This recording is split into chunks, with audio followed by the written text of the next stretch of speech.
What's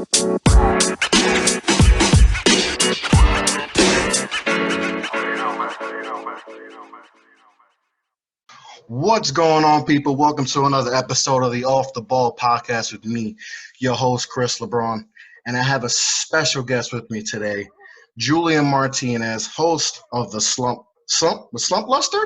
Is The that the correct? Slumpbuster. Slumpbuster. Oh, okay. Come on, Okay. we're here to bust the slump, man. See, that's why my writing was bad. But what's going on, man? Nothing much, man. I'm happy to be on your pod. I think it's always awesome whenever people, specifically independent podcasters, can get together, put out a fire product like we're hoping to do on this show. And yeah, let's just get into it. Let's talk some hoops. Yeah, man. I'm excited to talk to you, man. So first of all, what made you want to start a podcast?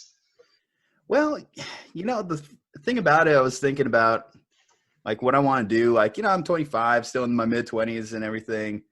And I always loved sports growing up. Like, it was just like my outlet, my like thing that like got me talkative, got me out there. Like, because you walk up to any random person in the street, right? And you could probably talk sports to them for like hours, right? Yeah, That's one of the great things about sports that I definitely enjoy, definitely like.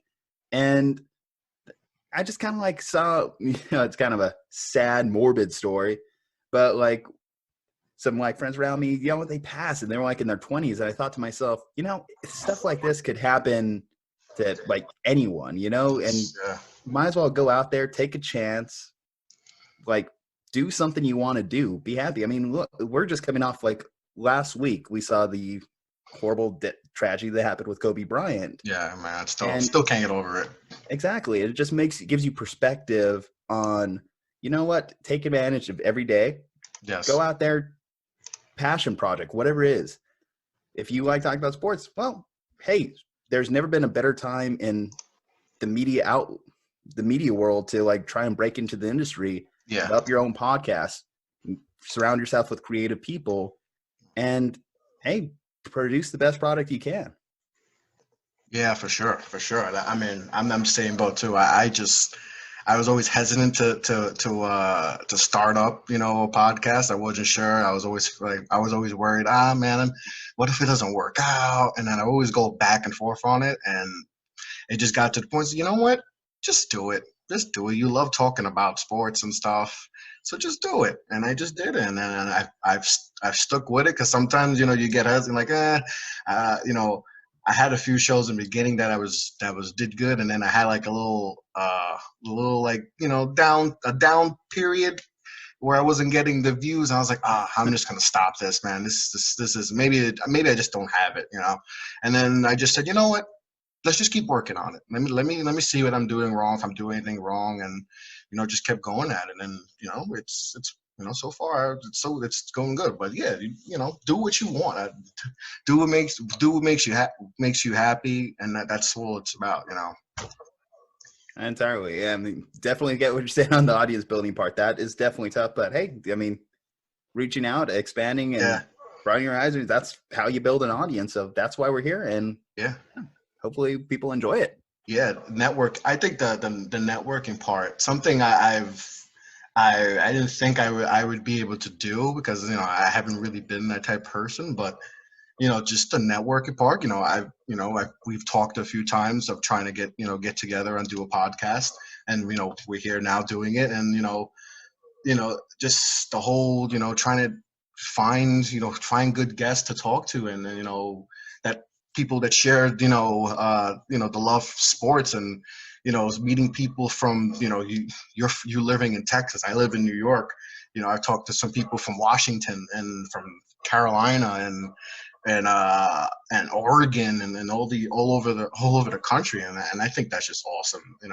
That we have this platform to do this, and just the podcast community. I looked at the Facebook, and I just happened one day to just see if there was a Facebook group, and I found this. I'm sure you found the same one that we're in, and look where we are now. It's pretty cool. I mean, hey, in terms of networking, social media has just been big game changer. Like to find people with similar interests, find people that like to have a conversation, form a dialogue on certain topics. And hey, we managed to focus that, bring that into, well, specifically here today, the NBA. Yeah, yeah, for sure. So before we get into that, so your podcast, you do with one other person or two other people? Yeah, so we actually do a couple different things with the Slumpbuster, right? So we have our main podcast, which is just going to be with myself and my co-host Dre. So the Slumpbuster with Juju and Dre. Okay, Then, cool. like during football season, our buddy Eris, he actually does the Slumpbuster Fantasy Football podcast. Oh, nice. So yeah, so we got those two shows. We also do a third show as well. It's called Get Your Popcorn, where Yes. basically, Yeah, I'm looking at it right now. I already love the thumbnail. yeah. So what we do with that one is we break down sports movies. So for example, like, hey, we're talking basketball right now, right? So we'd be talking like stuff like Air Bud or Bike Mike or Semi Pro, stuff like that, right? Yeah, yeah. And then like finally the last like segment of it, so like our producer, like C Money, he actually does reaction videos for us too. So like revolving around sports related things. So like Gridiron Heights or Game of Zones, which I'm excited about. That's like one of my favorite shows on YouTube. Yeah, that's on Bleacher Report, right? Yeah, yeah. At Bleacher Report, they do an amazing job. Like Yeah, not just yeah. if you're like a Game of Thrones fan, but No, but yes, the whole concept is just awesome. I like yeah. the story, the little story, like the storylines that we always hear, the rumors, and they'll try to bring it to life. It's funny. It's crazy that the NBA is so like there's so much like drama behind the Yeah. scenes that you can literally craft this like lore, this backstory to Yeah. where it's like this big historical epic, like a Game of Zones episode. Yeah, it's crazy. It's always drama in the NBA. Oh yeah, like some of my favorite things that they did their first like episode of this new season, and with some of the free agency moves, most specifically like Kyrie and KD going to Brooklyn, Mhm. LeBron obviously his first little go around here with the Lakers, everything like that. Like they've done like it's just amazing. Like if you haven't watched Game of Zones, and you're a basketball fan, do yourself a favor. Click on that series. It's amazing. Yeah. It's definitely worth it. It's definitely worth it. Even if you don't like Game of Thrones like you said, you'll still enjoy like all the things they do in that show. It's hysterical. But so it's that I like the concept. I like that you do the three different types of shows. That's pretty cool. Yeah, we're even too like working with another like podcast as well. These guys that we have at Face Off. Let me just make sure to get their name right. Still working with them, and obviously want to represent them well on this podcast. But they do some amazing work. Face Off Hockey Podcast. Okay. They've been producing some of the NHL content too for our website as well. Because like I'll admit, like growing up in the desert, I suck at hockey. It is just not something. If there's like a centimeter of snow on the ground in Albuquerque, New Mexico, then just everyone stay home. Just don't even go on the road. Just wear your heaviest coat, which I'm sure as a person living out there in the Northeast, oh my gosh, that just blows your mind. Trudging just meters of snow each and every time it's winter. Yeah, it's rough. The winters here are rough. Yeah, but that's just like some of the other stuff like we've been doing. So we're trying to branch out as much as we can, build up like specifically the slumpbuster.com as well. It's like we're also trying to like reach out to like young writers who are interested in like just gain their content out there, because we know it's all about really exposure. Yeah, definitely, for sure. But yeah, that's awesome what you guys doing. I'm looking at your website right now, and I really like the setup. It's really cool. It's really cool. You guys are doing a good job. Got a nice, sexy logo too, Yeah, so. yeah. That's the first thing that I was about to say. That was the first thing that I was going to tell. I was going to ask you about that logo. That's a dope. That's a pretty cool logo. Yeah, That's good. It's creative, though. It's creative. I love it. Yeah, just having a little fun with. I don't know if you are familiar with the term slumpbuster. If you're not, I'm not gonna explain it on this show. Yeah, I think I got it. Yeah. Google Mark Grace slumpbuster. You'll get the concept. That's cool. So you're from New Mexico, right? Correct? Yeah. So how, and you live in Texas. So how did you become a Celtics fan? Well, the thing about that is like in New Mexico, we have exactly zero professional sports teams. We have Yes. minor league baseball. We have horrible college athletics. Like in terms of college football, UNM, NMSU, proud NMSU alumni, mind you, they're lucky to combine for 3 wins together in an average college football season. Basketball, it's funny. College basketball, like they're always competing. They're usually always winning the WAC. They're usually always winning the Mountain West, or at least competing in the Mountain West, both those teams. But every time we get to the NCAA tournament, first round knockout. So it's like Yeah. you don't really develop like super big allegiances to it.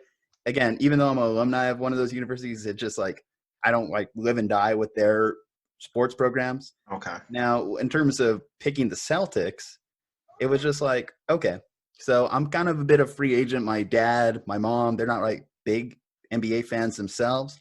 So I'm in mid school. I used to always pick up like the ESPN, the magazine.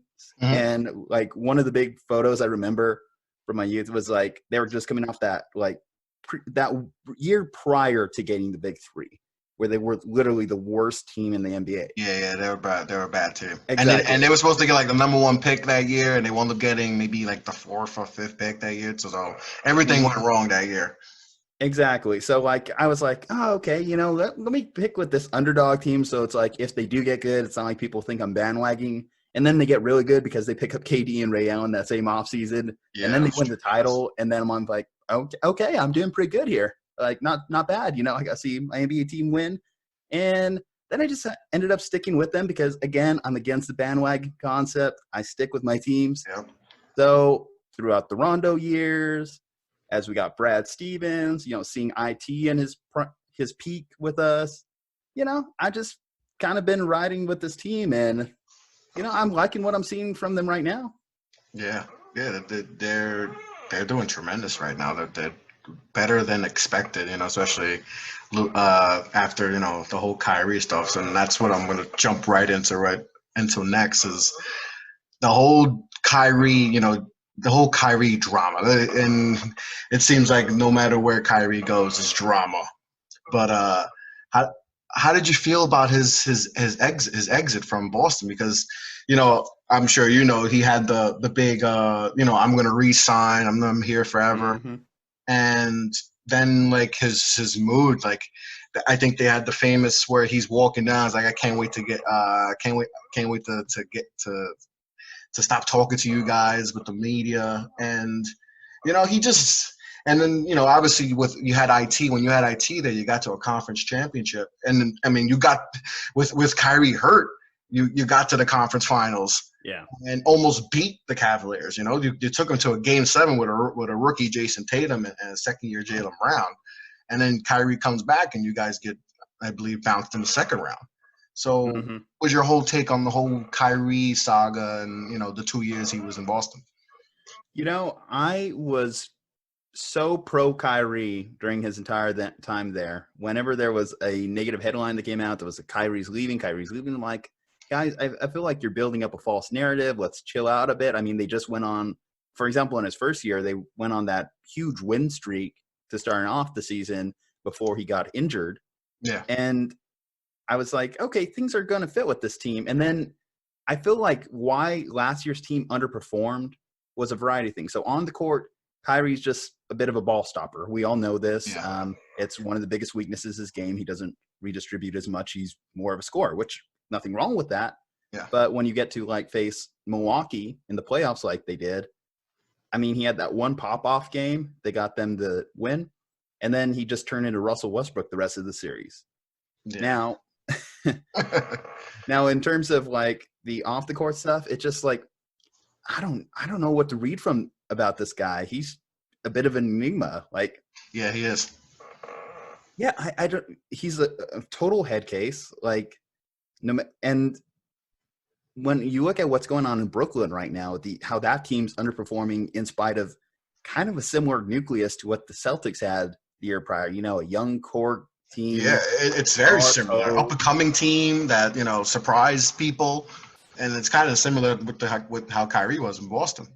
Yeah, so it's just like is this guy legitimately a winner? Is he going to be like the guy that could bring someone over the top? I know everyone's just going to look back at that game winner he had against Golden State, but even players who are not necessarily championship caliber, every now and then they'll have a spark moment. I mean, David Tyree's catching the Super Bowl is still going to get played for years to come, but David Tyree was nothing more than cut after a year or two in New York. I don't. He didn't make the team next year. He wasn't on the team next year. Exactly. I mean, he dropped everything in that. I still remember, being a Giants fan, he dropped everything in practices before that. So yeah, I just feel like if Kyrie's your number one, like your ceiling's just always going to be capped. Yeah. And that's why it is a difference maker, of course, him having KD the following year. But I mean, if you're KD just sitting on the bench tweeting your heart out, then I couldn't imagine you're necessarily thrilled with what you're seeing from the Nets currently. Yeah. I mean, I know Kyrie, he's always wanted more of the love, because he hit the shot to win the championship for Cleveland, and it was always LeBron, and it's LeBron James, and he's the star, but Kyrie hit the shot to win. LeBron's block was important, and it was a big play, but Kyrie's shot was the dagger. And I just think he never felt the love, and that's why he wanted out in Cleveland. And he had this feeling that, I could do it without LeBron. I don't need LeBron James, until he realized that this isn't, and with the, not having success in Boston, this isn't as easy as I thought it was going to be. I thought just me being the guy that I could lead a team to a championship, and obviously that wasn't the case. He didn't, and it wasn't because of the talent of the team, because there was a lot of talent. And obviously he apologized to LeBron, and all that, but I think he hurt his stock a little, like his for me, I was a big Kyrie fan, but that kind of rubbed me the wrong way with how he left Boston, and just it really rubbed me the wrong way. And then just how I understand he's a different type, he's a different cat, and he's a different type of person, but just some of the things he says in the media, especially over here in New York, the New York media is crazy over here. But some of the things he said in the media, you're like, why say that? Even if it's true, that should be behind closed doors. And he's different. He's definitely a different cat. But it's going to be interesting to see the dynamic between him and Kevin when Kevin's back and healthy, for sure. Yeah, me and my co-host, like a few weeks ago when he just put that word vomit on Instagram, we dissected that. It's just like, it was basically a long rant, if you recall, just like, people don't care about you unless you're like playing on the court. And it's like, it's not that people don't care about you. It's just people care about you because you are an outstanding, phenomenal athlete, and they want to see you play. Yeah. Like, it's just not a diminishment of you as a person that people enjoy you as a talented athlete. Yeah. And that's just one of my biggest frustration with Kyrie. It's just like, I don't mind Kyrie the poet, but I love Kyrie the player. Show me more of that. Yeah, because he's arguably the best point guard in the league. That's for sure. Because he has his handles is second to none. I mean, he might have the best handles of all time, let alone the best handles in the league now.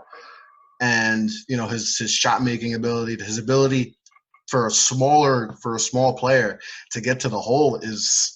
I mean, he's so creative once he gets inside the paint. It's just remarkable for a guy who's not a super freak athlete to be able to get to the hole the way he does and be so creative with his layup package, and all that. He's one of the most talented point guards we've ever seen.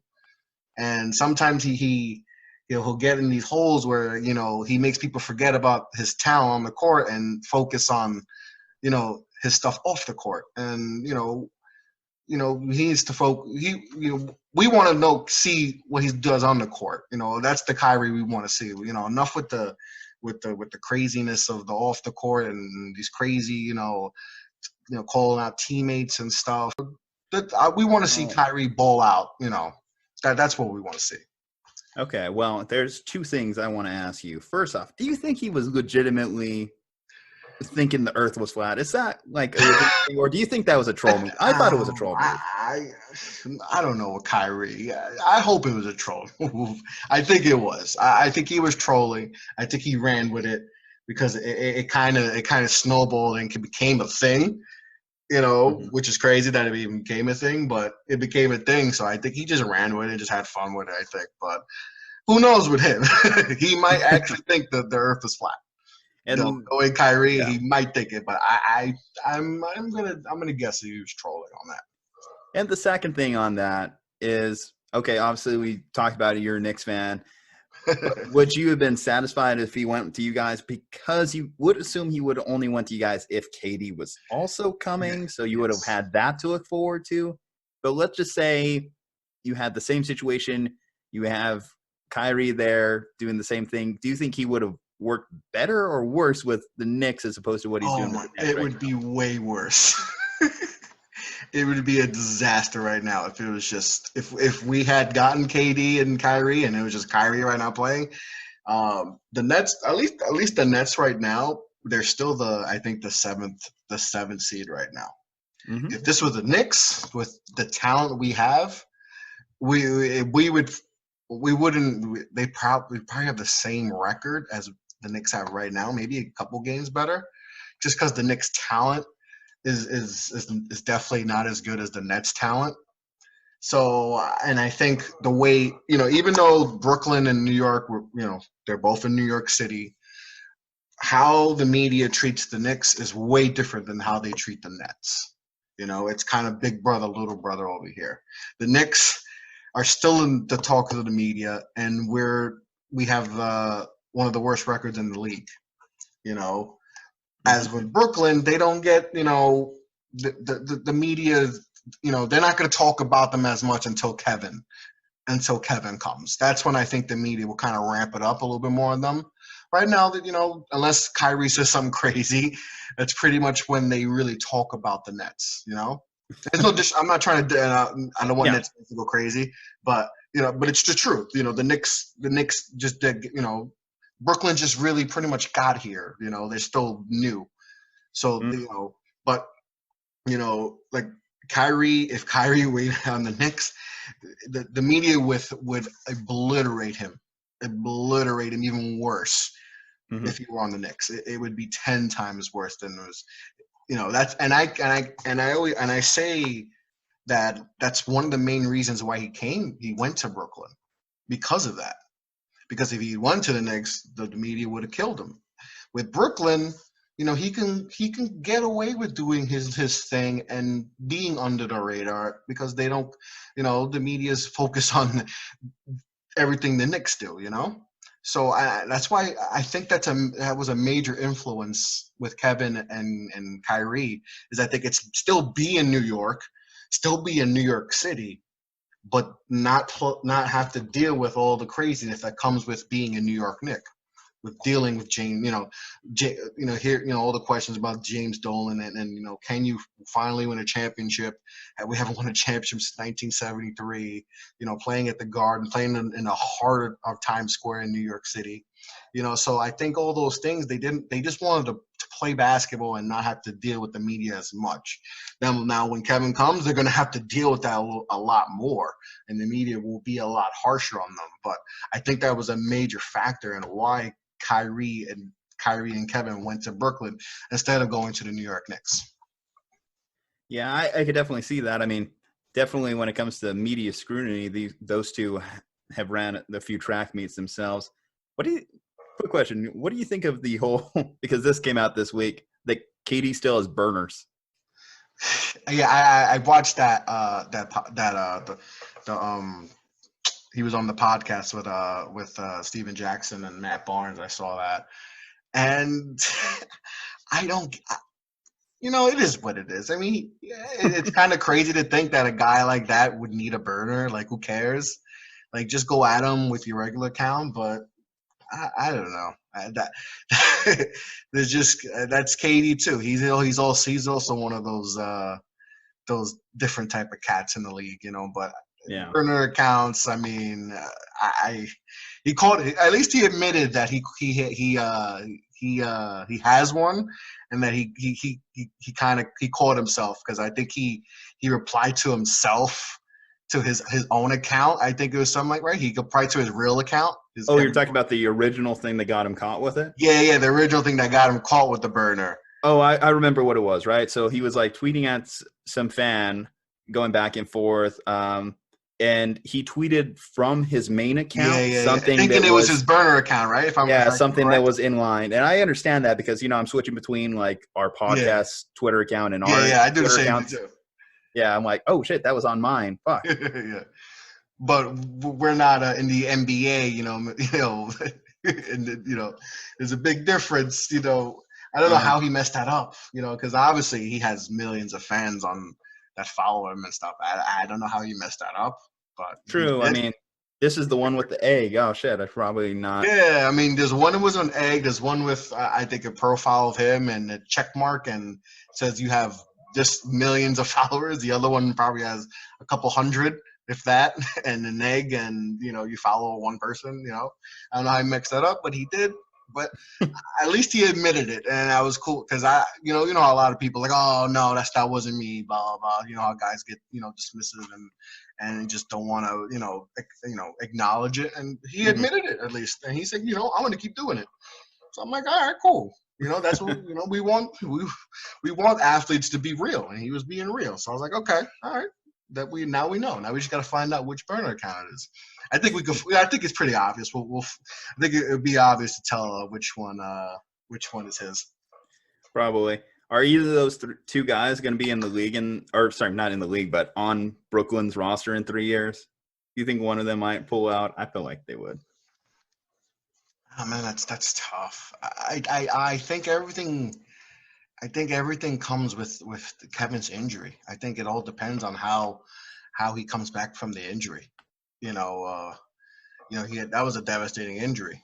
Tearing your Achilles is massive. So I think KD is not someone who's obviously he's not going to be a lifer for any team, but I think he likes change.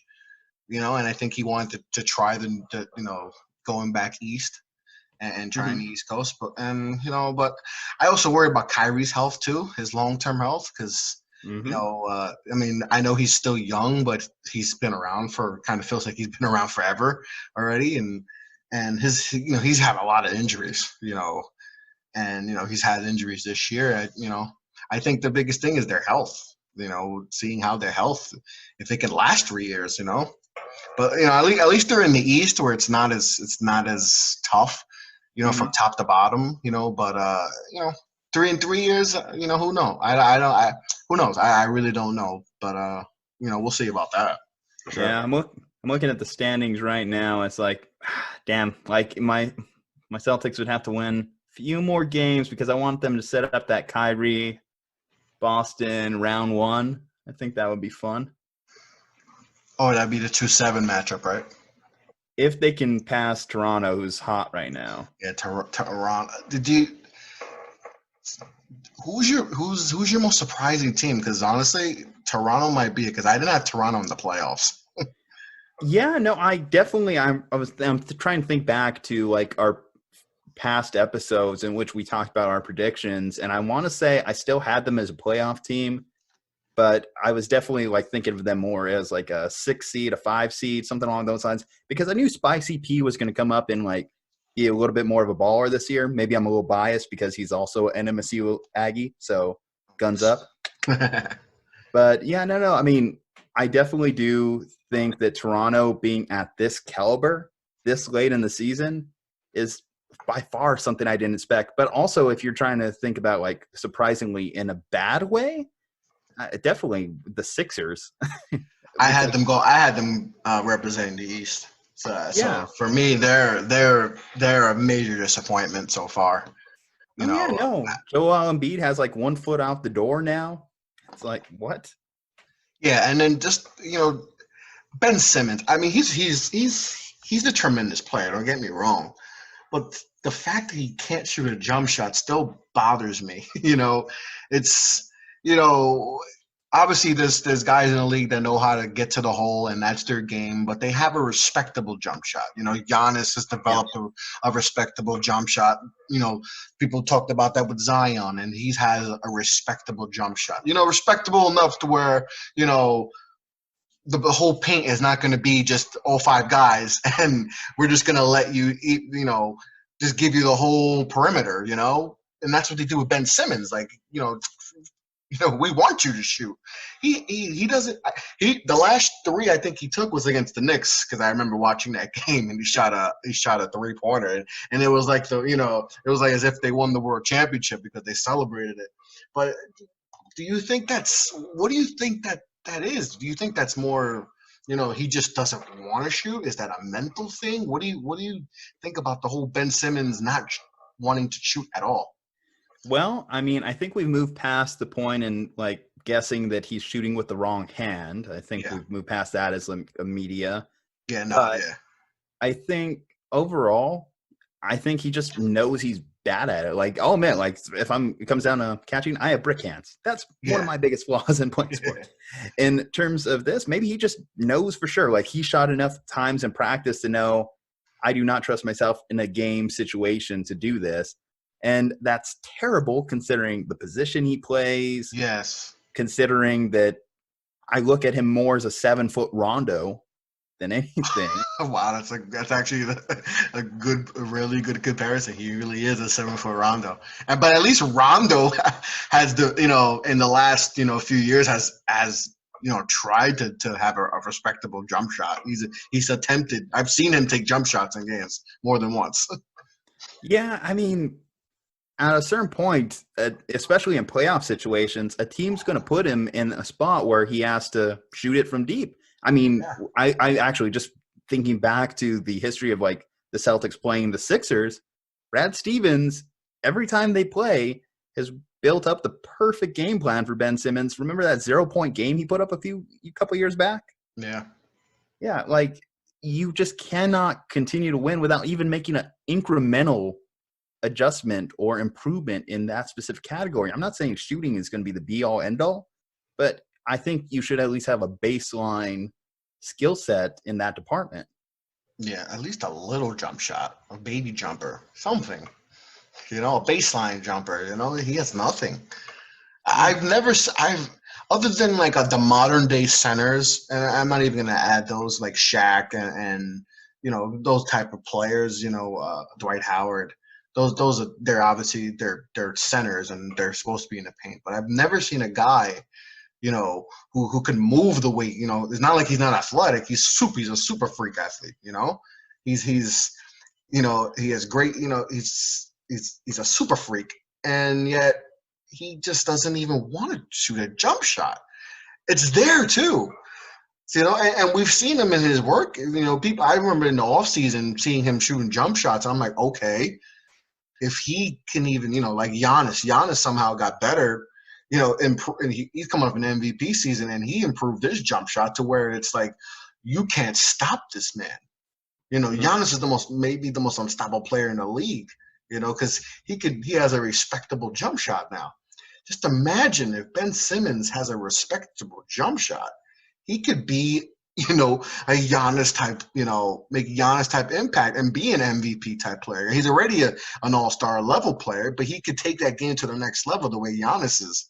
I just don't understand why he's not doing that. Because because he has so much more room to grow to be a better player, and yet he manage it because it's there. They're saying take it, we take the jump shot. I don't know. And then that puts it on Elton Brand and the Sixers to come up with a roster that capitulates to his skill set. And right now, this isn't the move. What they have with Embiid, Horford, all these guys. I mean, in the sum of their parts isn't necessarily equating to wins, which is unfortunate considering they do have talent on this team. A lot of talent. yeah, you just look at the decisions to let go of JJ Redick, to let Butler That hurt walk, the and most. it's just like those two moves are just hanging over their head at this point in the year. And not to mention, of course, that Jimmy is jumping in the DMs of Joel during this time. Yeah, I think eventually. I mean, if they're one and done, if they get bounced in the first round this year, I see one of them getting moved because I don't know if this will work. I don't know if this is going to work. I could definitely see one of these guys getting traded. Now, I don't know who the Celtics would trade. Who would you think they would most likely want to give up? Wait, the Celtics or the Sixers? No, the Sixers. The Sixers. Oh, okay. I guess in this situation, you probably want to move on from. To me, I'd probably move on from Simmons. I know that's a tough thing, but between the two guys, I definitely think trying to find someone that matches what Joel can do is going to be a lot harder. Mm-hmm. But I understand the opposite case. Like Joel, he's an injury risk, and it's only going to get worse as time goes. Whereas you figure, well, Ben hasn't really missed much time aside from what you consider his red shirt season. Yeah, that's first year. Yeah. Yeah, exactly. So I think that from a health perspective, Ben is going to at least be on the court for you, which is good. And he's certainly going to be a playmaker when he's on there. I just don't, unless he makes some sort of adjustment or shows some sort of improvement in the, categories he's lacking in, I just don't know what the case is for making a full-on investment in him.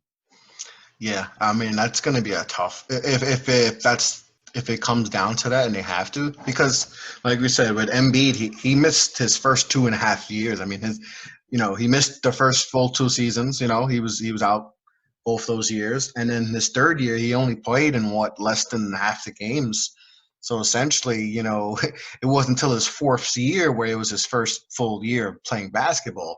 And I think, especially when you have a big man like that, they break down quicker than most guys.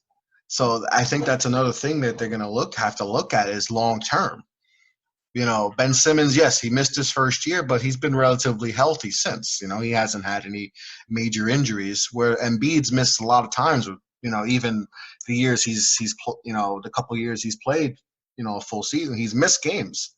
So I think that's something that they're going to look at also is long term. Who's going to last longer?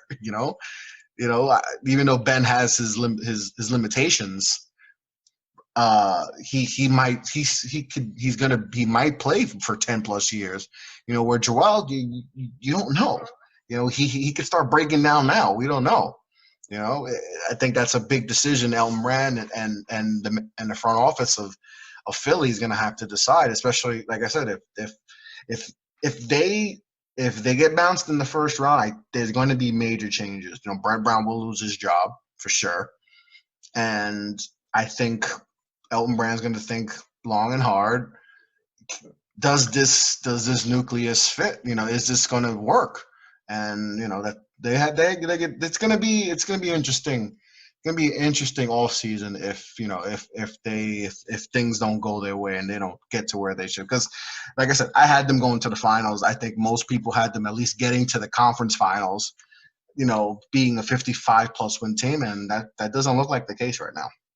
I mean, they're a great matchup for the Bucks. They match up extremely well against the Bucks, knowing what Giannis's skill set is. That's why I said when they played on Christmas Day, I'm like, I changed my pick. I was leaning Bucks, and I thought, they have the size to manage containing Giannis a little bit, and it showed in that game.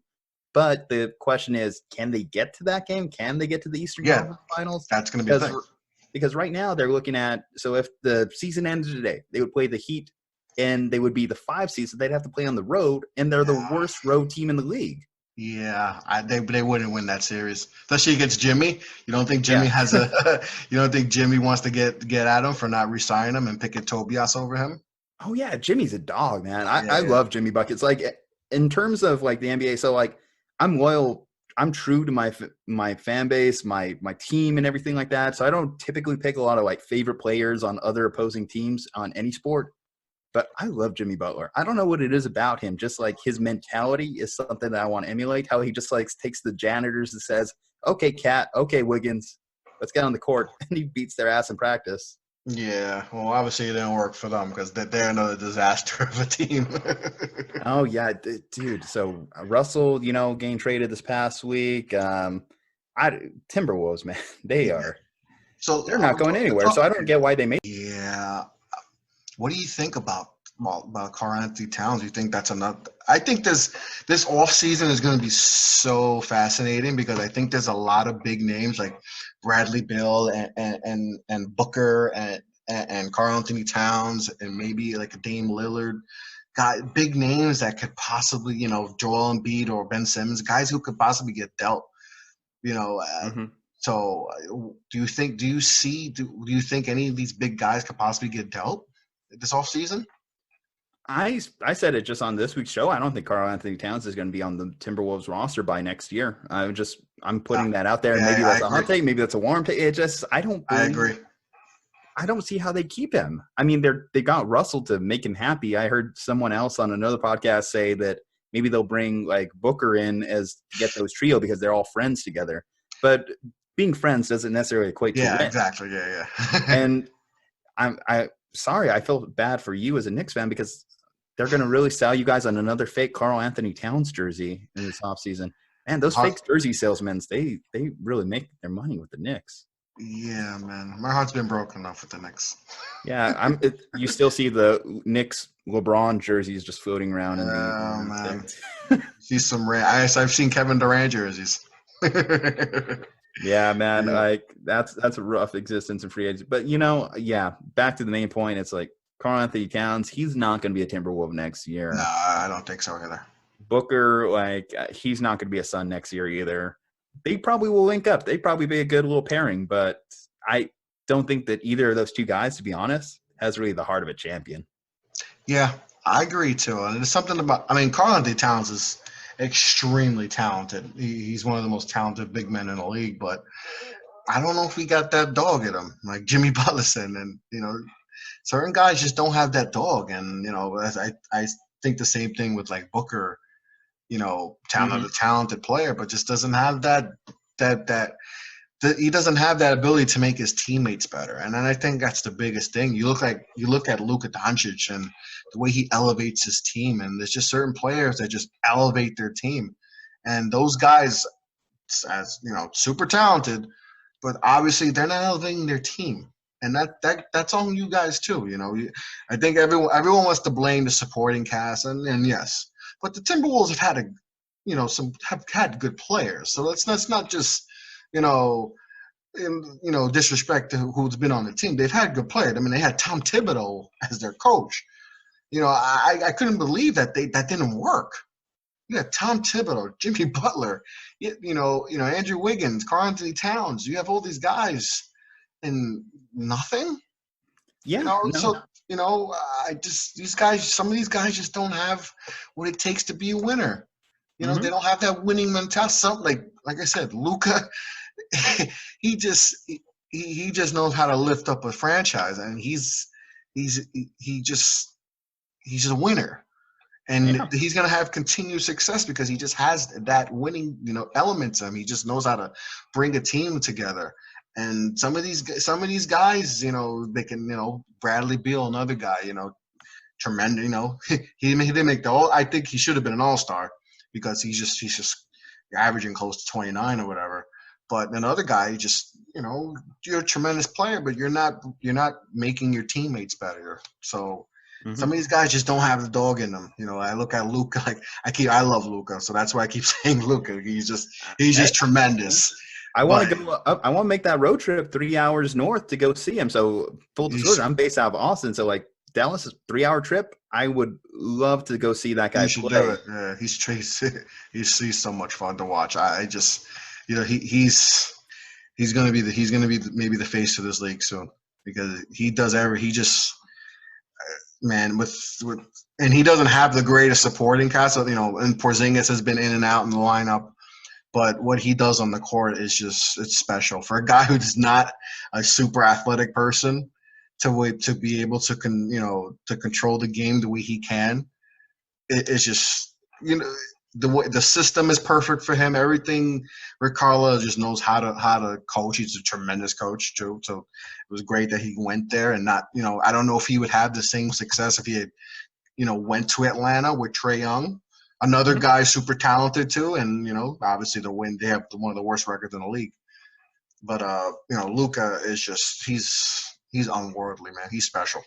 Yeah, I mean, some players, like you said, just they can elevate a team, or they just don't have that like thing to put their team the next step. I mean, I look at a Memphis team. Right? John Morant has been phenomenal this year. I anticipated the Memphis Grizzlies were going to be another lottery or back in the lottery, but here they are sitting at the 8th seed, just clinging on. Hell, the Oklahoma City Thunder. I thought that franchise was dead after what Damian Lillard did to them in last year's playoffs. Yeah. I didn't have them even. I thought Chris Paul would get traded by the break. I didn't have them even being close to the playoffs. So Memphis too. The Memphis is 27-26. I mean, I thought they would be where Minnesota is right now. I thought they would be. They would flip. If people had said before the season that Memphis would be a game above 500, or you people would be like, no way, that's Memphis, and they're playing tremendous basketball.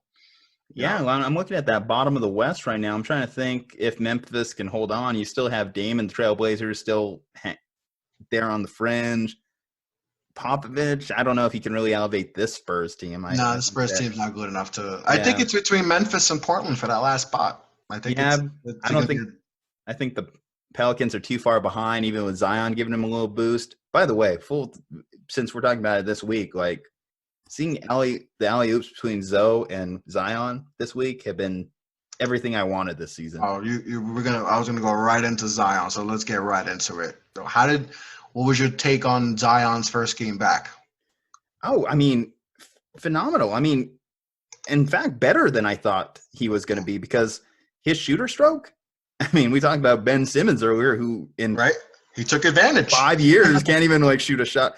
Zion is just draining threes from deep on the Spurs, and granted, they were playing him off because they didn't really think that he was going to be able to do it. But he took advantage. If Ben Simmons was in the same position, he would have found a way to drive into 5 guys or dish it out. Zion was like, hey, I know I'm not a great three-point shooter, but if you're going to give me all this space, literally the whole perimeter, I'm going to shoot it. And, he made all 4 of his threes. Oh, yeah, no. I mean, the guy, he definitely has, again, we talked about that dog. The fact that there was even that report that he said, I wouldn't mind going back to Duke. Granted, NBA media's mind would have just exploded at that concept. Someone wants to play again in college? Right? No, it's like the guy just loves playing. And that's what I love about Zion. He just has that enthusiasm about the game. And I know money's going to shift everything once he gets that first big contract. Oh, man. This man's going to get paid. Exactly. If he doesn't balloon up first. I mean, that's the big thing with Zion we always talk about. But, I mean, if he gets with Greek Freak's trainer, I think he'll be fine, right? Yeah. I'm not as worried as most people with the weight thing, because I think he's so dedicated to being great that he knows that, okay, I need to slim down a little bit. I could be this way in high school and college.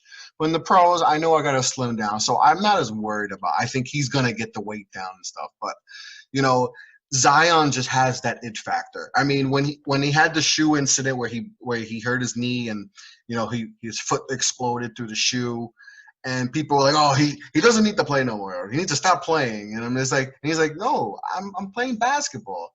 He's like, I could have done that at practice. That it happened, and his mindset was like, no, I'm playing. People are like, oh no, don't play. Just worry about getting to the pros. You're going to know all this money, blah, blah, blah. And he's like, no, I want to win a national championship. It's a dream of mine. I came here to win a championship, even if I'm here for a year, I want to win a championship. Simple, and just that mentality that I loved. And I was obviously, Duke didn't win a championship, and I was upset that they lost. But, the fact that he's just a dog, and like we talked about before, Luka, this man has it. He has, because since he's come back, they have played way better basketball. And if he had not missed 3 months of the season, I think the Pelicans, we're talking about them as a playoff team. I completely agree. In health, they're still using like minute restrictions on him. Yeah, If they just let him like go, and this team could probably even have picked up a couple more W's during this stretch. yeah. That first game, if he played the whole game, his first game, they win that game. And you could see in his face, like, come on, I want to play, finish this out, because, I know I could lead this team to a victory. They would have won that game. But, his place since he's came back, and you see little by little that his hops are getting higher and higher and higher. And it's like, oh, he's getting to that. He's getting to that, his full strength. And I think that's scary. That's very scary for the rest of the league, because he has the potential to be the next LeBron James, as far as taking the league and being the face of the league for a decade plus, the way LeBron's been the guy for a decade plus.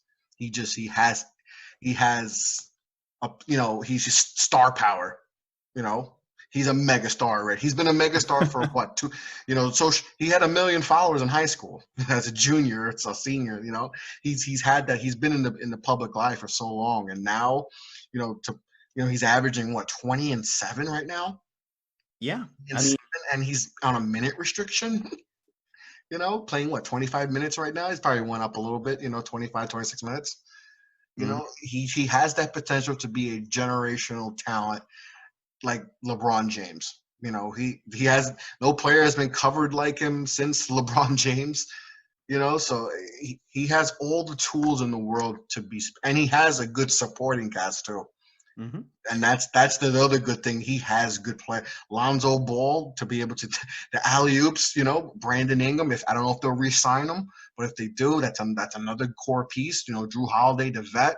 They got Jackson Hayes, another good vet, and JJ Redick and Josh Hart. They have a good nucleus to be a contending team possibly. Yeah, that deal that the Pelicans and the Lakers worked out, like the Pelicans, I know it hasn't worked out into wins so far this season, but I think that the pieces they shipped off to New Orleans are really going to help Zion's play over the next couple of years. It'd be nice if they could keep pieces like JJ Redick, that savvy vet, to kind of like raise him up a little bit too. Yeah. They could just talk about Duke all day. Yeah, a lot of Dukies on the team. Yeah, what I was saying too, like on like our pod, was like, and people are like, New Orleans, they've never been good. They've never like had anything. This is just going to turn like the Anthony Davis situation. There's nothing really to say that New Orleans isn't a basketball town, aside from the fact they haven't had a winning basketball team there. Yeah. So when I'm thinking about the city of New Orleans and I'm thinking about Drew Brees on his way out, Zion could be that face of that city for the next decade. Yeah. They have to keep him. They can't lose him. They've lost some, they've lost Chris Paul. They've lost, Anthony Davis. They can't lose this guy. They can't lose him. They have to keep him. They have to make sure they put the right pieces around him to make him succeed, because he is special. And I'm sure he's helped, the city, just money wise generate so much money, because I'm sure ticket sales went through the roof when they knew they had the number 1 pick, on the draft lottery. Another sad day in Knicks history. I was devastated, but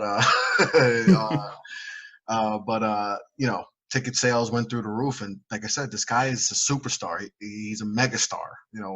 He's just you saw the minute they knew he was going to play, they put that game on prime time. That game was put right on ESPN. It wasn't even a scheduled, but they said, "Oh, Zion, ESPN, bam, we need that game on prime time." They added another 8? I forgot how many more games they added on prime time for him, because he's that big of a star, and he has the potential to be the biggest star since LeBron James.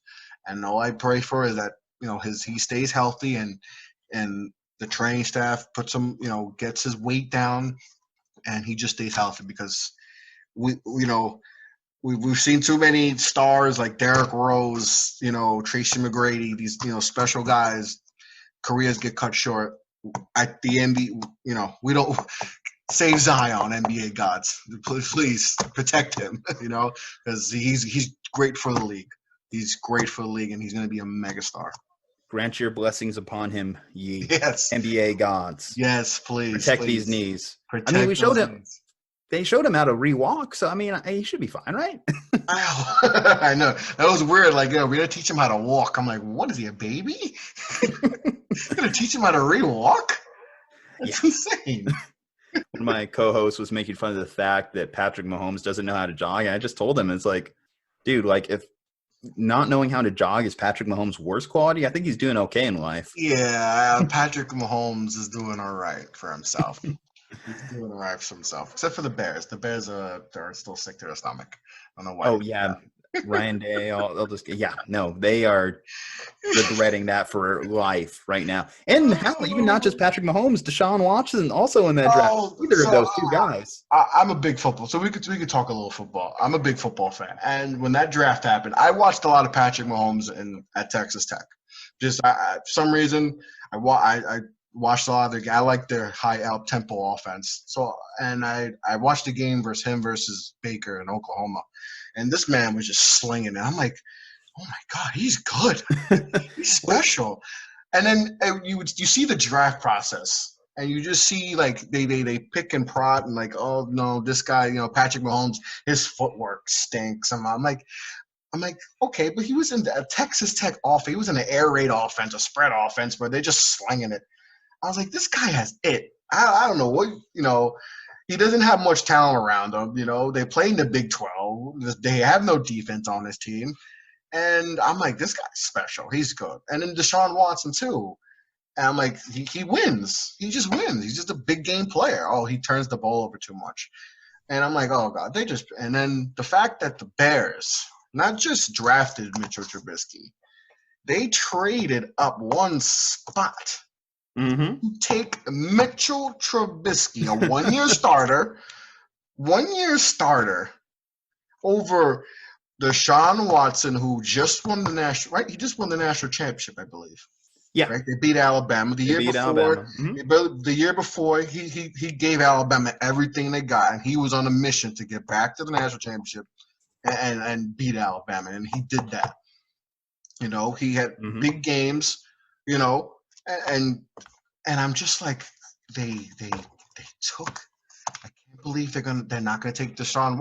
At first I had Deshaun as my number one, and Patrick number two, and the fact that they didn't take him, I couldn't believe it. They traded up to get Mitchell, and then look at now. How sick do you think they are right now? The fact that Patrick Mahomes is like we talked about Zion stuff, a generational talent.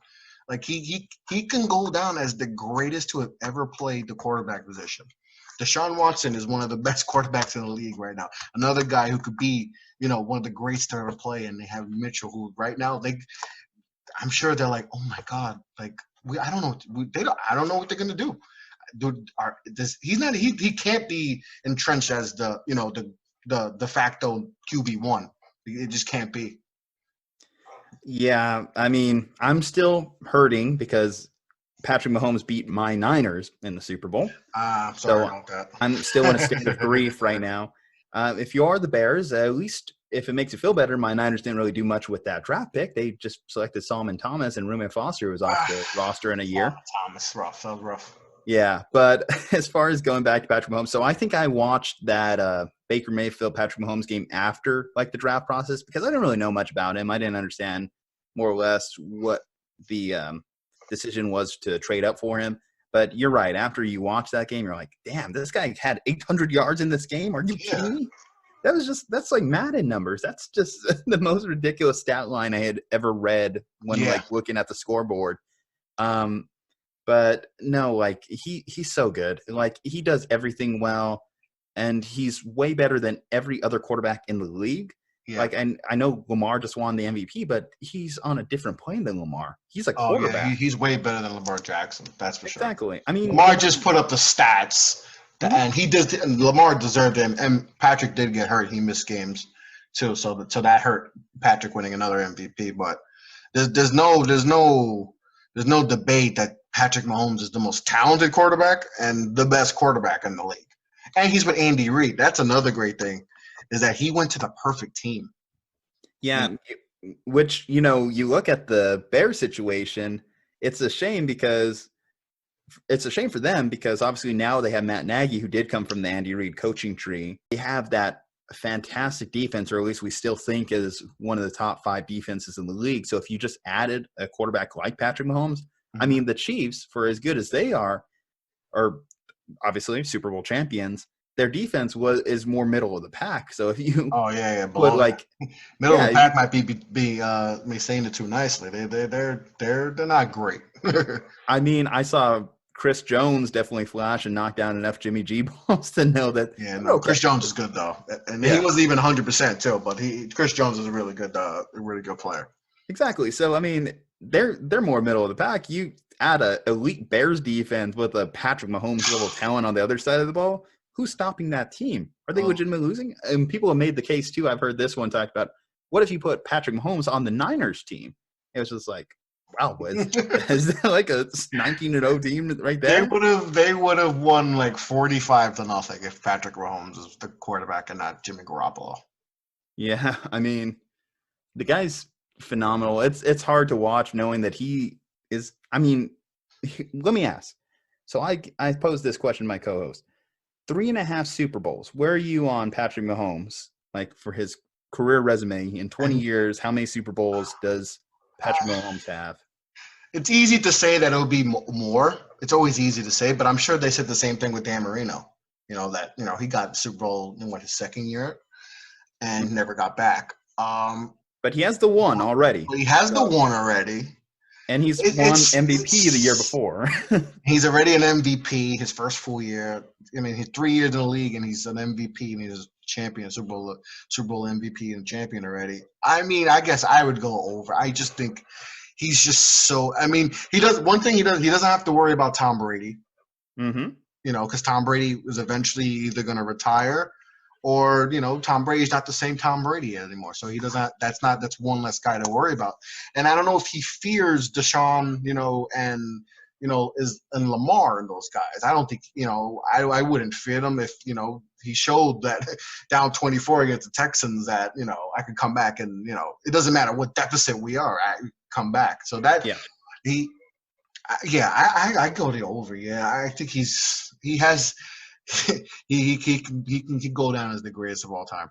I think Tom's the greatest of all time, but at this pace, Mahomes is, and they still got their guys intact, offensive weapons, Kelsey and Hill, and they might need to get another running back, but they still got Andy Reid, Patrick Mahomes.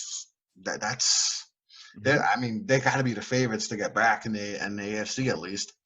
Yeah, there's not a definitive challenger in the AFC next year. There's not even one definitively for the next few years. So, like, the Chiefs could go on a Patriot-style run in that conference, and unless Trevor Lawrence gets drafted by one of those teams in the AFC, it could continue indefinitely.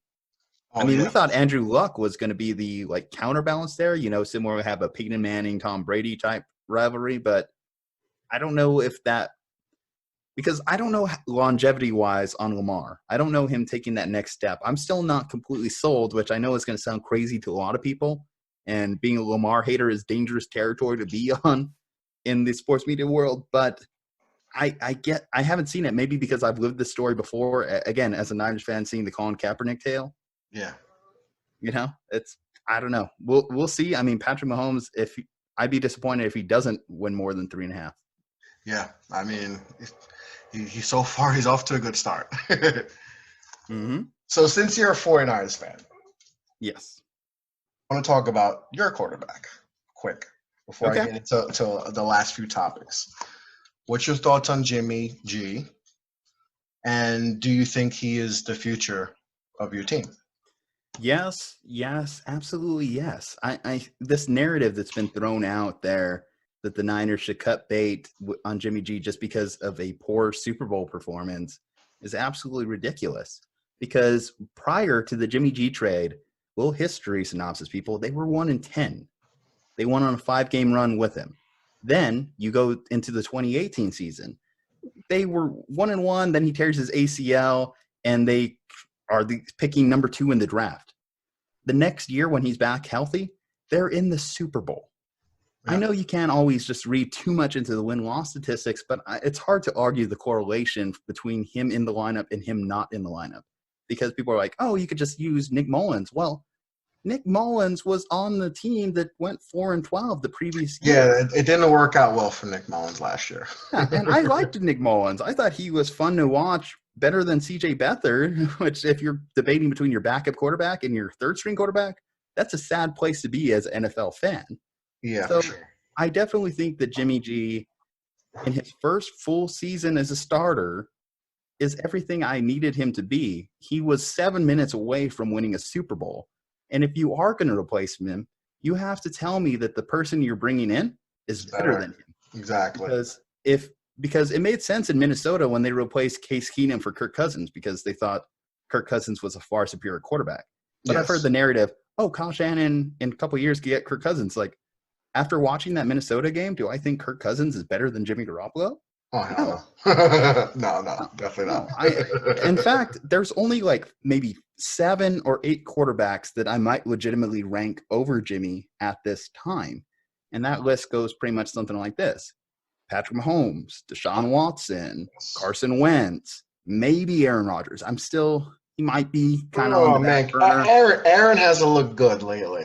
He hasn't looked good lately. He didn't look like Aaron. I think because we held him to such a high standard, Aaron Rodgers, that he had. You look at his stats, and it's like any other quarterback would love the stats. But if we're holding Aaron to that high pedestal, which he's a tremendous quarterback. He didn't play up to his level at all this year.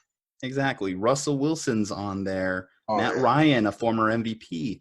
But then we start getting into that territory where it's like Jimmy Garoppolo, Dak Prescott, Jimmy Garoppolo, Kirk Cousins, Jimmy Garoppolo, a 44-year-old Tom Brady. It's like, I think I'd rather roll with the 28-year-old who just, again, had his first full season, has less games than Baker Mayfield under his plate, and understand that he's in his 3rd year in Kyle Shanahan's offense, so you would think that he'd only get better playing in the same system.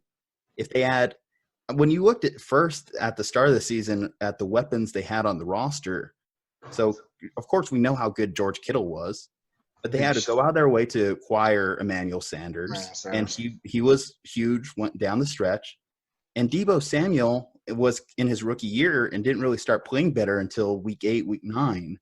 He's going to be good, by the way. Deebo, I think he went to South Carolina. He's going to be good. He's going to be good. Absolutely. But I still think there's room for growth as far as the weapons around Jimmy Garoppolo. I think they could still add another piece. I mean, Dante Pettis was a letdown the previous year. We drafted second. I drafted him in fantasy, and high in fantasy too, man. It was it hurt Pettis not playing good. I still think Pettis can still be good though.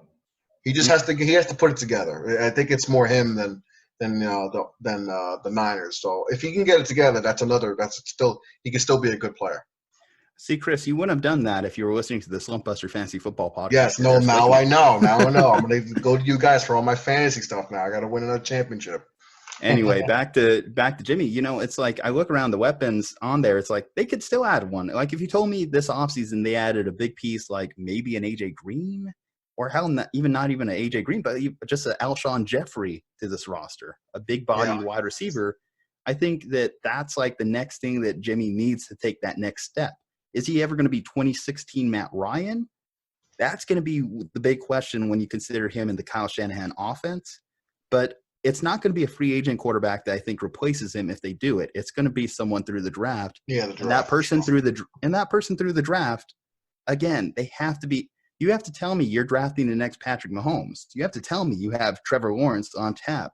Otherwise, I think just roll with Jimmy and just let this contract play out. It's becoming more affordable by the day, too. Yeah, for sure. What do you think went wrong in that fourth quarter? What do I think went wrong? So, I mean, if you subtract Chris Jones playing out of his mind, there was definitely some questionable decision making. And I just went on a Jimmy G defense. I mean, he's still got ways to learn. I do think that Kyle Shanahan maybe made some questionable play calling. I think he did. But I do think that when you listen to his post-game presser and what he said, hey, you're playing the Chiefs. Do you feel confident with 10-point lead? No, be aggressive, be aggressive. Don't you think he would have learned from the Falcons thing? That's my thing. Yeah, I feel like I'm sure he had the same mindset going against the Patriots. We have to score more because Tom's on the other side. But I thought he would have learned, because if he would have ran the ball and against the Patriots, they're Super Bowl champions. Even if they're not gaining yards. Even if you just run the ball and just kill the clock, the clock is your friend, because that means more clock you run, less time for 12 to get on the field and make a comeback. So that was my whole thing. Is just go with the run. Just run it. You don't want Patrick to do anything special, because he can. And that was he's been questionable his last 2 Super Bowls with his play calling, especially with leads. True, but in both those Super Bowls, he wasn't calling defense on either of those two teams. No. I mean, Robert Saleh, everyone was blowing him a couple weeks ago in the interview search. So we got to hold him a little bit accountable for some of the poor decisions that were made on defense. Yeah, letting Richard Sherman go one-on-one with Sammy Watkins and he got exposed a little bit, Richard. I mean, Richard is what he is. He's a good cornerback, still a good corner, but if you can get him one-on-one, you take advantage of that. And the Chiefs did that for sure. I mean, yeah. And Emmanuel Mosley on the other side, all you have to do is turn your head around and you might take that back for a pick six rather than that pass interference with Travis Kelce in the end zone. Yeah. So, I mean, there's those moments in those last 7 minutes. I stopped short. I joked about it facetiously, but of wanting to blame the refs for some call. I've seen some things circulating around Twitter that have made my inner fan just scream in agony, like Bosa getting howled, or specifically the OPI at the end of halftime, and it's just the Kittle one, are you talking about, right? Yeah, that shouldn't have been called. Because it's a 3-point swing there. If that catch is just a catch, then they obviously go into halftime with a field goal. They get the ball back in the third quarter. Maybe a momentum shifter. So it's you look at that and you're inside it's but people get screwed all the time by the refs. We didn't have a Saints-Rams situation the previous year. I can't really. Yeah, it was nothing egregious like that. Yeah, so I just can't focus on it too much. I mean, at the end of the day, I didn't expect my Niners to be in the Super Bowl. Say that you guys, I mean, there's not a lot of people that have the San Francisco 49ers going to the Super Bowl. Yeah. So, the fact that you got here and when you guys won the division, right? Won your division, all the success, and that's something you should be. Obviously, you're devastated. You lost the Super Bowl, and it's tough, and but there's things to build on. There's things to look forward to. Okay, we have a good team. That's a good. I'm a Giants fan. I can't. My team's been putrid the last. It's been a rough year being a New York fan. Period. New York sports, other than the Yankees. You got the Yankees, man. Yes, at least I got the Yankees. That's why they keeps me afloat. But being a Giants fan, seeing how our team struggled and how we, I killed to be in your guys' shoes, even in a losing fashion in the Super Bowl. But you guys have a lot to build on.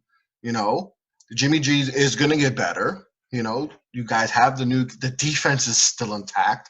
You guys could still get another run at it and get back. And I think Vegas has you guys as the favorites. So, I mean, you listen to some of the players talk after the game, and they definitely had that mentality of this. We feel like we're going to get back. We feel like we're going to get back. Now, that's dangerous in sports because yes.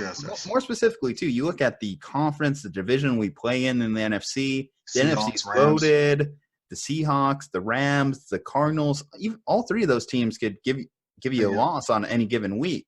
Yeah. So it's not a guarantee. I mean, they literally had to win the NFC West this year by an inch with that Dre Greenlaw tackle on Sunday Night Football. Yeah. So nothing's a given, but I do listen to like players like George Kittle. Again, love that guy. He's like, I'm going to be back here. I'm going to be Yeah, back I here. love George Kittle. I love George Kittle. He has a wrestling mentality. I love that Mm-hmm. brings a lot of wrestling culture to his game and stuff, and just he's a tremendous player. Yeah, that's the type of player I love. Like I mentioned, I love Jimmy Butler. I love George Kittle. That mentality that I don't care. I don't care if I have a broken ankle, just we'll tape it up and get me on the field. I don't know. Maybe I'm old school in that respect for a millennial, but No, I do. I'm the same way. I love players to just go out there and just give it their all. I hope the Giants can get back to that formula that they had when in their previous championship years. In their good years. Have those dogs on the team. Have those George Kittle type players. Defensive guys that are gonna go out there and you ain't getting nothing on us. You have to earn every yard.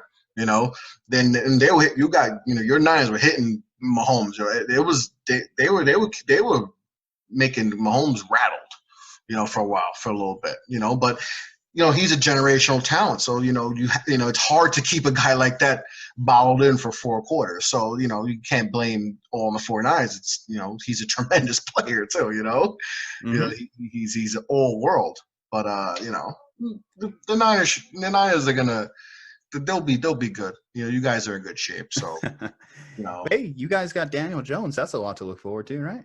Hey, we got to at least, What are your thoughts? Because I have been heavily critical on it, and then I wasn't. Then I apologized to him when he had that fantastic debut against Tampa, and then it was like, okay, then he has 10+ fumbles. That's not a good statistic for any quarterback. No, not at all. Okay, here's my whole Giants thing. It started with the whole drafting Saquon. I was not in favor of drafting Saquon. My thoughts is that we need a quarterback. Okay, quarterback. The quarterbacks are there. You take a quarterback. You're not good. This opportunity might not be there again to take a quarterback. So you take one. A running back is, it's an important position, obviously, but you could find running. Look at Nick Chubb was a 2nd-round pick. He was the AFC leading rusher. Look at what the Niners did. Raheem Mostert, who was cut by 6 teams, was on our. Look at the 2 teams representing, the NFC and AFC in the Super Bowl. Didn't have any running backs that were 1st-round picks.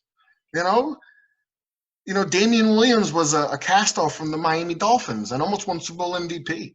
Raheem Mostert was a guy, like you said, cut by 16, and he had the most, he had one of the best games ever by a running back in an NFC Championship game, You have Matt Breida, who was a solid back, Tevin Coleman played in a Super Bowl, I think the highest draft pick between the Chiefs and Niners was LaShawn McCoy in the 2nd round. And he was inactive. He was inactive, yeah. So that was my thing. Was like, I get Saquon is supposed to be an all-world running back. He can do everything, and I love Saquon. Don't get me wrong, I love Saquon.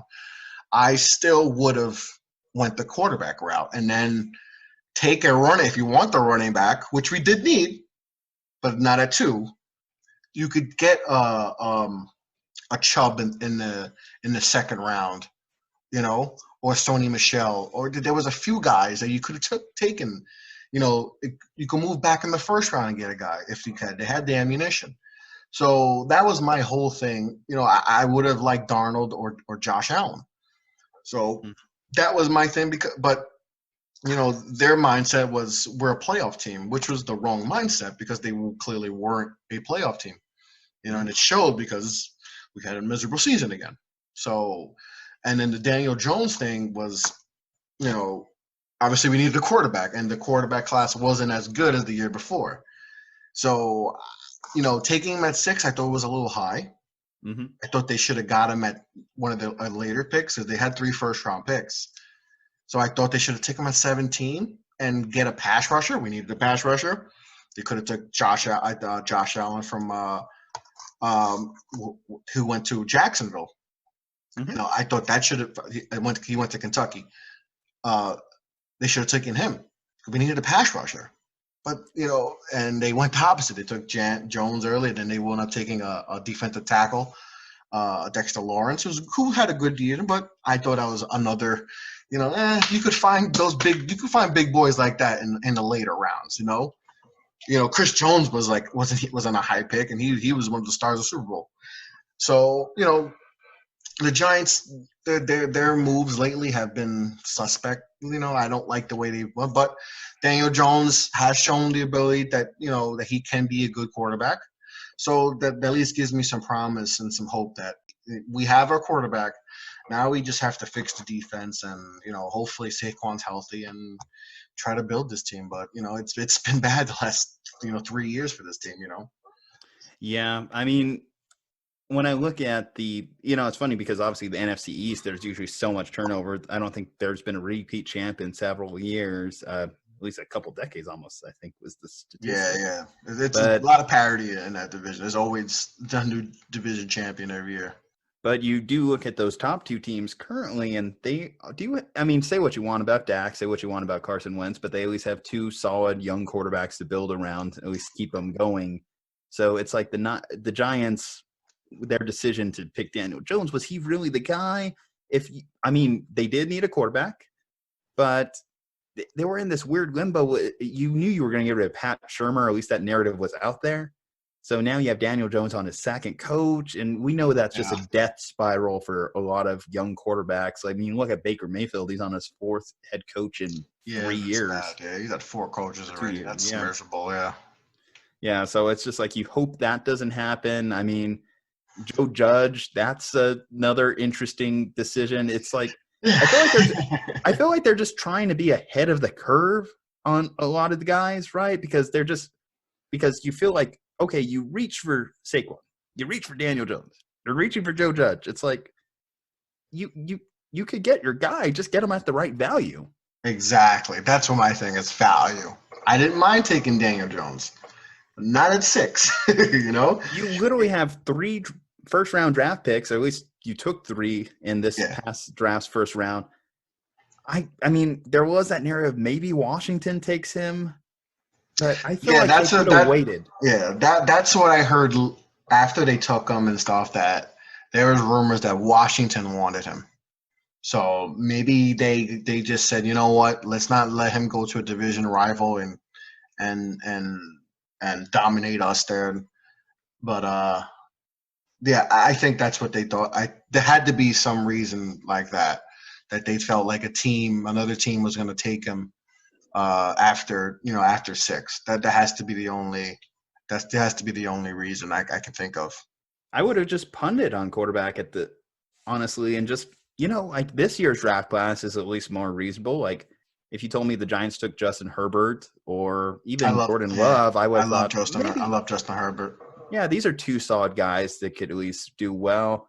Or let's say, even punt a couple more years coming off Eli's retirement. It's a little bit of a weird area to be stuck in. But, I mean, Trevor Lawrence, next draft, it's like, Trevor Lawrence suiting up for the Giants, it does seem like an appropriate fit, one of the blue blood organizations in the league, gain a star quarterback. I really hope Trevor Lawrence doesn't go to a cruddy team. Yeah, I mean, it's. I think that's the one thing that sucks with football, is that if you go to the wrong organization, it could really stunt your growth. Being around good coaching can look like it's like Patrick Mahomes. He's surrounded by great coaches, and look at him now. He's a champion. Lamar Jackson is like, hey, Lamar was bitching and moaning like throughout this year, like, oh, I was the last quarterback in the draft room. It probably worked out better for you, honestly. Would you rather be in Arizona? Yeah. Where Josh Rosen got shipped out after you? Would you have rather went to the Browns? I feel so bad for Josh Rosen. I really do. I mean, that sucks. He's going to have to start over again, because Dolphins are probably going to take a quarterback. So he's probably going to get moved again. So he's going to be on another team, his third year on as another team, probably fighting for, a starting spot. That's an unfortunate situation for him too. Yeah, I mean, but good for us as we get to see Ryan Fitzpatrick play another year. I mean, I'm okay Oh, with that. it's I like a magic. little, I like a little Fitz magic. You know, it makes the league better. You talk about dogs, man. Like that guy will just go out there, eat like 50 pounds of cake, and just like play on Sunday. He cost the Patriots a bye. You know, he cost the Patriots a bye, man. It's always fun to see players like that come out of nowhere. You see it a lot in football, and I wish basketball you would get those. You don't get those stories as much because usually, if you're, usually the best players are, lottery picks, top 5 picks, so you don't get that in basketball as much. Yeah, But to see it in football, to see like undrafted guys and that's why I've always loved Tom Brady because I love that story. Like 6th round pick, he got passed up by the Patriots 5 times. By his own team. And just to see that story of him grow and like Kurt Warner's story too. Kurt Warner's story is just as crazy. Guy was stocking groceries and stuff. Tony Romo too. He's a Dallas Cowboy, but the story, how he got the job and stuff. Undrafted guy. It's always cool to see stories like that and. That's why I love football because, we get to see, half the league is undrafted guys or late picks, late round picks. Yeah. So I mean, that's the beauty of football, that doesn't matter where you get drafted. It's about you getting an opportunity. Yeah. When you look at the NBA, who would probably be like the biggest steal like all time? I mean I'm looking at Giannis right now. Yeah, I'm looking at Giannis right now at 15. I'm thinking that has potential to be the greatest, like, steal, but it's still technically first round. Yeah, but he wasn't. I don't think is he a lottery pick or he's like the first pick out of the lottery? I think he might be the first pick out of the lottery. But that draft was weak. Yeah. If you look at that draft, that was a bad draft, and that's what I'm going to talk about with my guest on Thursday. Is that was such a bad draft, but how did all these guys miss on him? You look at those rookie photos of him, he was like a twig. It's just like but how does that skinny guy turn into the guy now who could possibly win back-to-back MVPs and win 65, 70 games maybe and win a championship? I don't think anyone saw that. I mean, that's crazy, Yeah, you just get the right strength coach, you get the right mentality in a player. Right organization. That's another thing.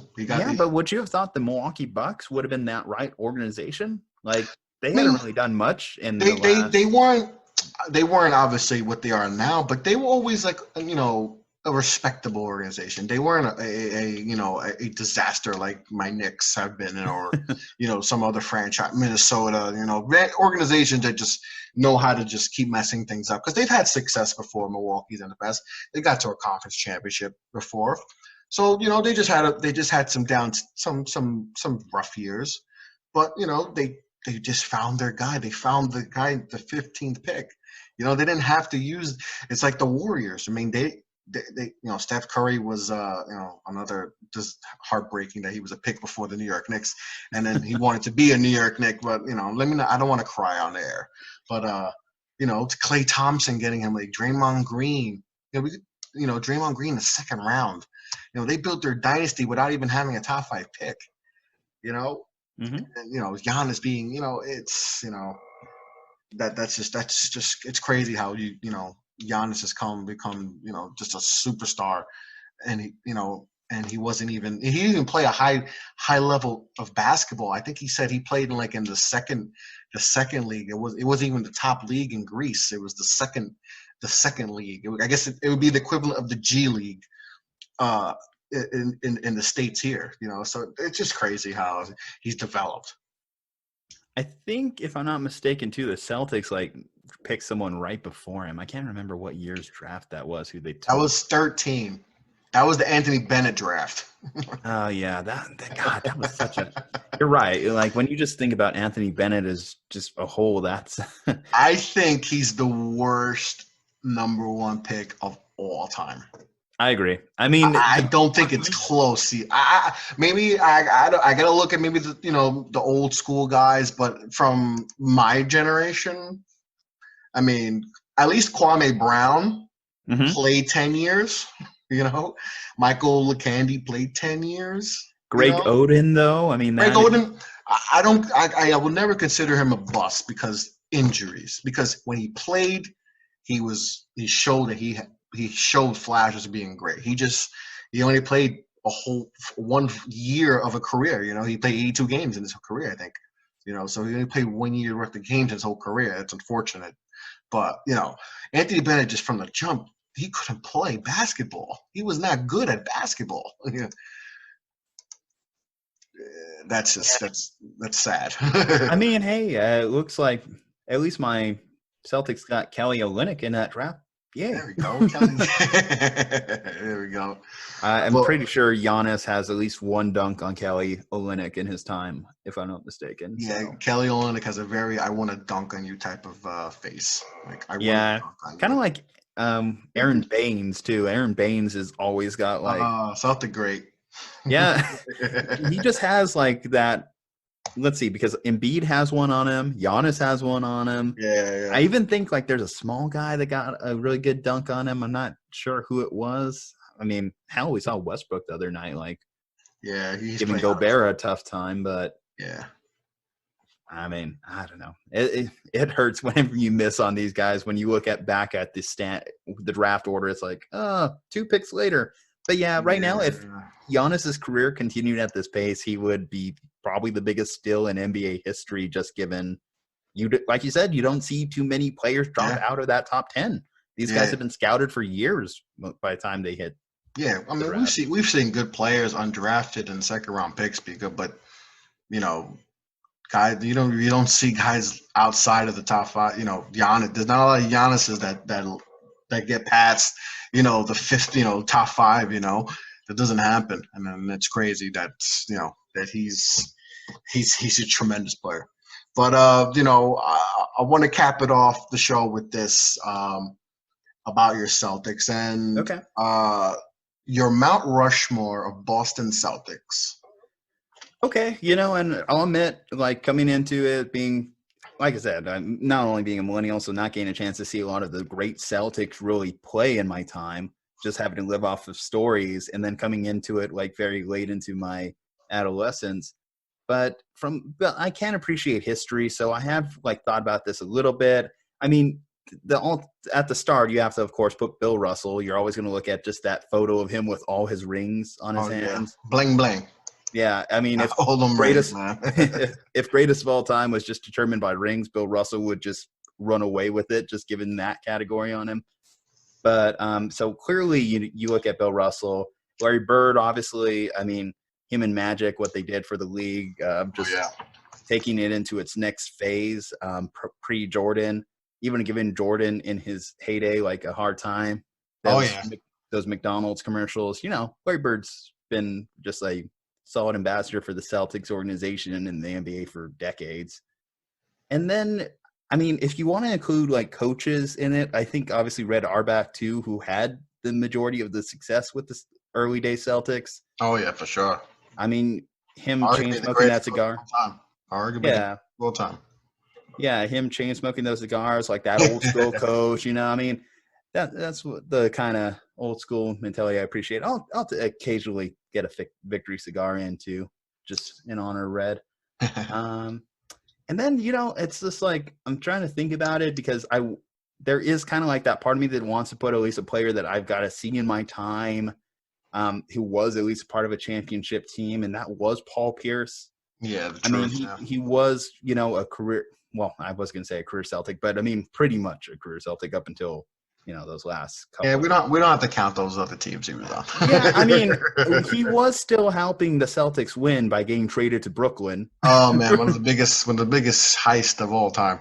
Exactly. I don't even know who cleared that trade, but oh my God. Let's just say a lot of guys from the Brooklyn got fired, but fired over that. Yeah. So I mean, I'll appreciate Paul. I don't know if he's better or worse than Dwayne Wade, but he's at least a Celtics great. Oh, wow. Yeah, I remember that whole thing. But you know what? I remember when that whole thing happened and people were getting on Paul. I was like, what did you expect him to say? Oh, no, Dwayne Wade's better than me. He's confident in his game. Paul Pierce was a great player. He was a great coach. He was a clutch player. Obviously, we know Dwayne Wade's probably better than him, But I wasn't mad that he said that, and I hate. And listen, I hate Paul Pierce. Being a Knicks fan, and how many times he's killed us, and just him being a part of that team. Hated Paul Pierce, but you can't deny that he was a great player. He was a tremendous player and a big time clutch player too.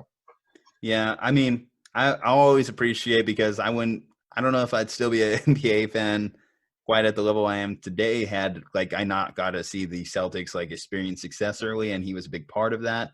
So I guess on my own personal, I mean, I know the old guard will mention a name like a Bob Cousy or someone in there, but I got to put at least a modern benefit on there. And I'm looking at this current construction.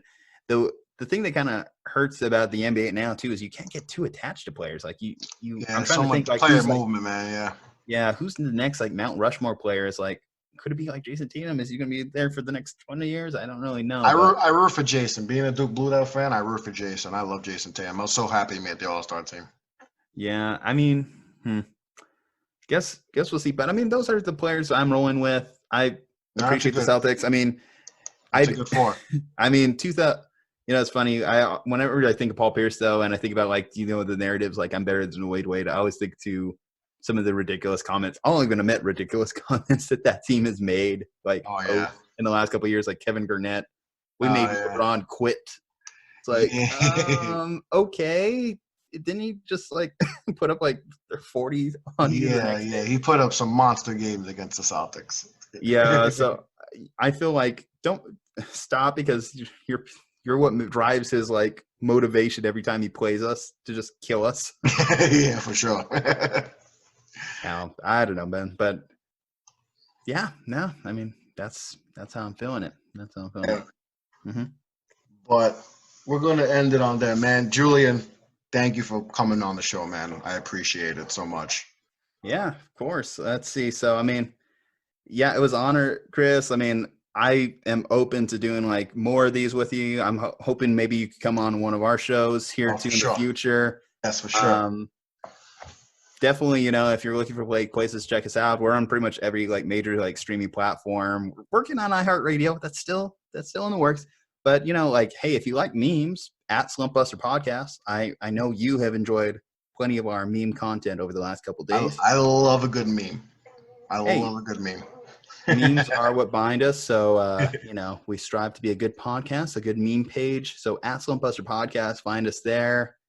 Yeah, Chris, I mean, guess we'll see. I mean, hopefully things turn around for you up there with the Knicks, and I wouldn't get I won't get my hopes up, but just don't buy it. Just don't buy any fake Knicks jerseys, man. That guy who's making a killing these days off of those. Yeah, I know. No, I can't invest in a Knicks jersey until we get someone special. All right, man. Well, that does it for me. Peace. Have a good one, man. Thank you, Julian, for being on the show. Take care, guys. Peace.